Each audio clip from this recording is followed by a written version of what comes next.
ایک روز صبح کے وقت میں اپنے آفس میں کافی لینے گیا. ہماری پینٹری میں کافی مشین رکھی ہوئی ہے. میں وہاں پہنچا تو ایک آفس کولیگ آلریڈی کافی لے رہا تھا. تو میں اپنی باری کے انتظار میں پیچھے کھڑا ہو گیا. اس دوران اچانک ایک اور آفس کولیگ آیا اور جیسے ہی اگلا بندہ ہٹا اس نے اپنا مگ اس کافی مشین پہ رکھ دیا. تو میرے دل میں بڑی ایک عجیب غصہ آیا کہ واٹ از دس، میں یہاں کھڑا ہوں لائن میں اور یہ اچانک سے آیا اور اس نے کافی لینی شروع کر دی. مجھے دیکھا بھی نہیں. یہ بزی ہوگا یہ ہے، لیکن میں بھی تو بزی ہوں، ہم سب یہاں کام کرنے آئے ہیں، وی آل آر بزی، واٹ از دس. پھر میں نے اپنی اس نیگیٹو تھاٹ غصے کو تھوڑا سا کنٹرول کیا اور میں نے اسی بندے سے تھوڑی گپ شپ لگانی شروع کر دی کہ یار کیا حال ہے، کیسے ہو، کام شام کیسا چل رہا ہے. تو اس سے ہوا یہ کہ ایک تو میں نے یہ محسوس کیا کہ واقعی اس نے مجھے نہیں دیکھا تھا اور وہ جو ہے کافی پہلے لینا شروع ہو گیا اور مجھے اس نے اسکپ کر دیا. اور دوسرا یہ کہ اس سے طرح گپ شپ کر کے میں نے اپنی اس غصے کو اور نیگیٹو تھاٹ کو ایک پازیٹیو نوٹ پہ ہماری بات چیت ختم ہوئی. اور میں نے یہ محسوس کیا کہ کبھی کبھی یہی بہتر ہوتا ہے کہ ہم اپنے ان چھوٹی چھوٹی باتوں کی وجہ سے اپنا دن اور اپنا موڈ خراب نہ کریں، اسپوائل نہ کریں، اور دوسروں کی یہ چھوٹی چھوٹی جو غلطیاں ہیں اس کو معاف کر دیں. وہی زیادہ بہتر ہوتا ہے. ہم سب کو اپنے اندر سے اتنا اسٹرانگ، اتنا مضبوط ہونا چاہیے کہ ہم اس طرح دوسرے کی وجہ سے اس طرح غصے میں نہ آ جایا کریں. کیونکہ اگر ایسا ہوگا کہ کوئی بھی ہمیں کسی بھی وقت غصے میں لے آئے تو پھر تو ہم کچھ بھی نہیں کر سکیں گے. ہمیں اتنا مضبوط تو کم از کم اپنے اندر سے ہونا چاہیے کہ کوئی اور دوسرا ہمارے موڈ کو، ہمارے اعصاب کو، ہماری زندگی کو اس طرح سے جو ہے متاثر نہ کرے. زندگی میں یہ معاملات ہوتے رہتے ہیں، کسی نے کوئی برا بھلا کہہ دیا یا ہم روڈ پہ جا رہے ہیں سیدھے سیدھے اچانک سے کوئی گاڑی لے کر آ گیا. تو یہ جو چیزیں ہیں اس کی وجہ سے ہمیں اتنا اسٹرانگ ہونا چاہیے اندر سے کہ ہم اپنا موڈ نہ خراب کریں، اپنا دن نہ تباہ کریں ان چھوٹی چھوٹی باتوں کی وجہ سے، اور ان چیزوں کو جانے دیں اور ان چیزوں کے اوپر زیادہ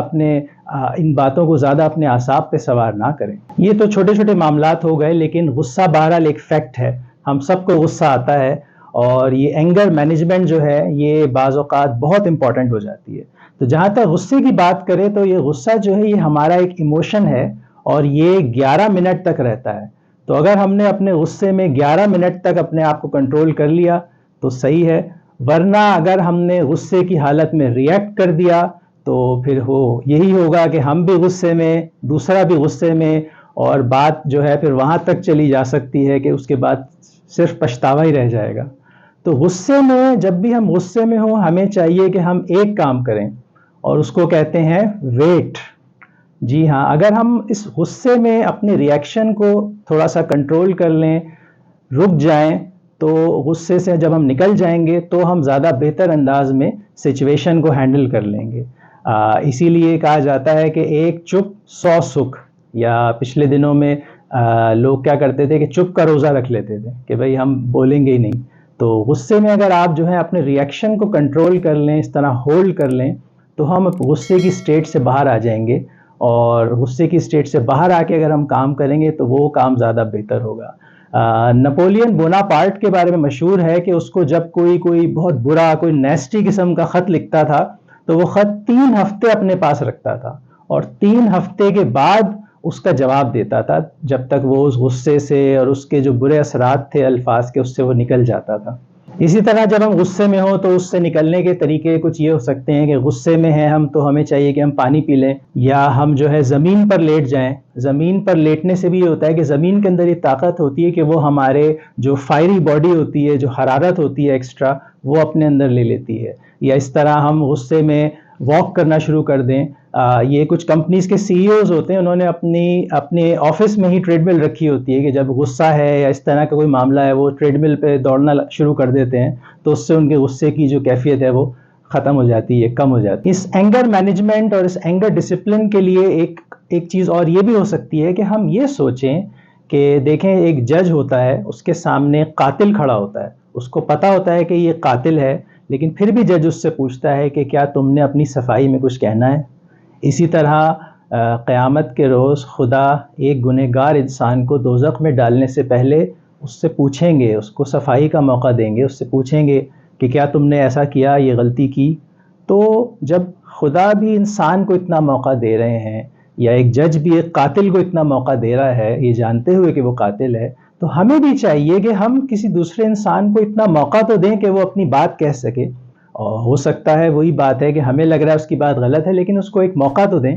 اور یہ بھی ہو سکتا ہے کہ دوسرا بندہ جو بات کہہ رہا ہے اس کو اپنی بات کہنے کا ڈھنگ نہ آتا ہو، کہنے کا طریقہ سلیقہ نہ ہو، لیکن ہو سکتا ہے اس کی بات ٹھیک ہو۔ لیکن یہ جب ہی ہوگا کہ ہم اس وقت اپنے غصے کو قابو کریں اور بعد میں ٹھنڈے دل سے اس کی بات کو سوچیں پولائٹلی، تو ہو سکتا ہے ہمیں لگے کہ ہاں یار بات تو اس کی ٹھیک تھی، ہاں طریقہ غلط تھا۔ اور اس وقت ہمیں چاہیے کہ جو انسان ہمارے سامنے برا بھلا کہہ رہا ہے، بہت زیادہ بات کر رہا ہے، شعلہ بیانی، تو ہمیں چاہیے اس وقت اس سے ہم ٹھنڈے دل سے اپنے غصے کو کنٹرول کرتے ہوئے کہہ دیں کہ ہاں یار سوری، اور میں تمہاری بات پہ ضرور غور کروں گا۔ تو ہو سکتا ہے کہ اگر ہم اس طرح دوسرے کی بات پر بھڑکنے کے بجائے اچھے انداز میں ٹھنڈے دل سے اس کو جواب دیں، تو ہو سکتا ہے کہ وہی انسان جو ہمارے خلاف بہت باتیں کر رہا ہے وہ ہمارا ایک بہت اچھا سپورٹر، ہمارا دوست بن جائے۔ یا اس کو اس طرح سے لیں کہ ہم نے دیکھا ہے کہ جو خالی برتن ہوتے ہیں یہ زیادہ بولتے ہیں، زیادہ کھنکتے ہیں، اور جو بھرے ہوئے برتن ہوتے ہیں وہ کم آواز پیدا کرتے ہیں، وہ کم آواز اس میں سے نکلتی ہے۔ تو ہمیں بھی چاہیے کہ ہم خالی برتن نہ بنیں، جو زیادہ کھنک رہا ہے، زیادہ بول رہا ہے، زیادہ آواز نکال رہا ہے، ہم وہ بھرے ہوئے برتن بنیں، اندر سے اپنے آپ کو بھرا ہوا فیل کریں، اور دوسرے کو بھی فیل کروائیں کہ ہم اندر سے بھرے ہوئے ہیں۔ اس لیے ہم جو ہے اپنے غصے کو کنٹرول کر سکتے ہیں، تمہاری باتوں سے ہم اپنے ذہن کو جو ہے اس پہ اثر نہیں ہونے دیں گے۔ حضرت علی رضی اللہ تعالیٰ عنہ کا واقعہ ہے کہ ایک بار ایک انسان ان کے سامنے کھڑا ہو کے ان کو برا بھلا کہہ رہا تھا، بہت بری بری باتیں کر رہا تھا، اور وہ اس کے جواب میں صرف مسکرا رہے تھے۔ تو ایک دوسرا بندہ جو ساتھ کھڑا تھا اس نے حضرت علی رضی اللہ عنہ سے کہا کہ یہ انسان تو آپ کو اتنی بری بری باتیں کہہ رہا ہے اور آپ صرف مسکرا رہے ہیں۔ تو بڑی خوبصورت بات آپ نے کہی کہ جس انسان کے پاس جو ہوتا ہے وہی وہ دوسرے کو دیتا ہے۔ ایک انسان کے پاس کانٹے ہوتے ہیں تو وہ اس دوسرے کو کانٹے دیتا ہے، دوسرے انسان کے پاس، میرے پاس مسکراہٹ ہے، میرے پاس اچھی باتیں ہیں تو میں اچھی بات ہی سے جواب دے رہا ہوں۔ تو یہ جو اینگر مینجمنٹ ہے یا جو اینگر ڈسپلن ہے، یہ واقعی ایک مشکل چیز ہے، لیکن ہمیں چاہیے کہ ہم آہستہ آہستہ اپنے آپ کو ایوالو کریں اور اپنے آپ کو عادت ڈالیں کہ ہم اس اینگر ایموشن کو کنٹرول کر سکیں۔ اور اس کو کنٹرول کرنے کا سب سے بیسٹ طریقہ یہ ہے کہ ہم اس اینگر ٹائم میں اپنے آپ کو کنٹرول کریں، ہولڈ کریں اور ویٹ کریں۔ صرف 11 منٹ ہمیں ویٹ کرنا ہے، اور اس کے بعد ہم جو ہے اس غصے سے جب نکل جائیں تو ہم اس کے بعد ایکشن لیں۔ اور یہاں یہ بات بھی بہت امپورٹنٹ ہے کہ یہ جو اینگر مینجمنٹ ہے یہ کسی دوسرے کو فائدہ دینے کے بجائے ہمیں سب سے زیادہ فائدہ اس کا ہمیں ہوگا، کیونکہ اگر ہم اس اینگری ایموشن کو کنٹرول کر لیں گے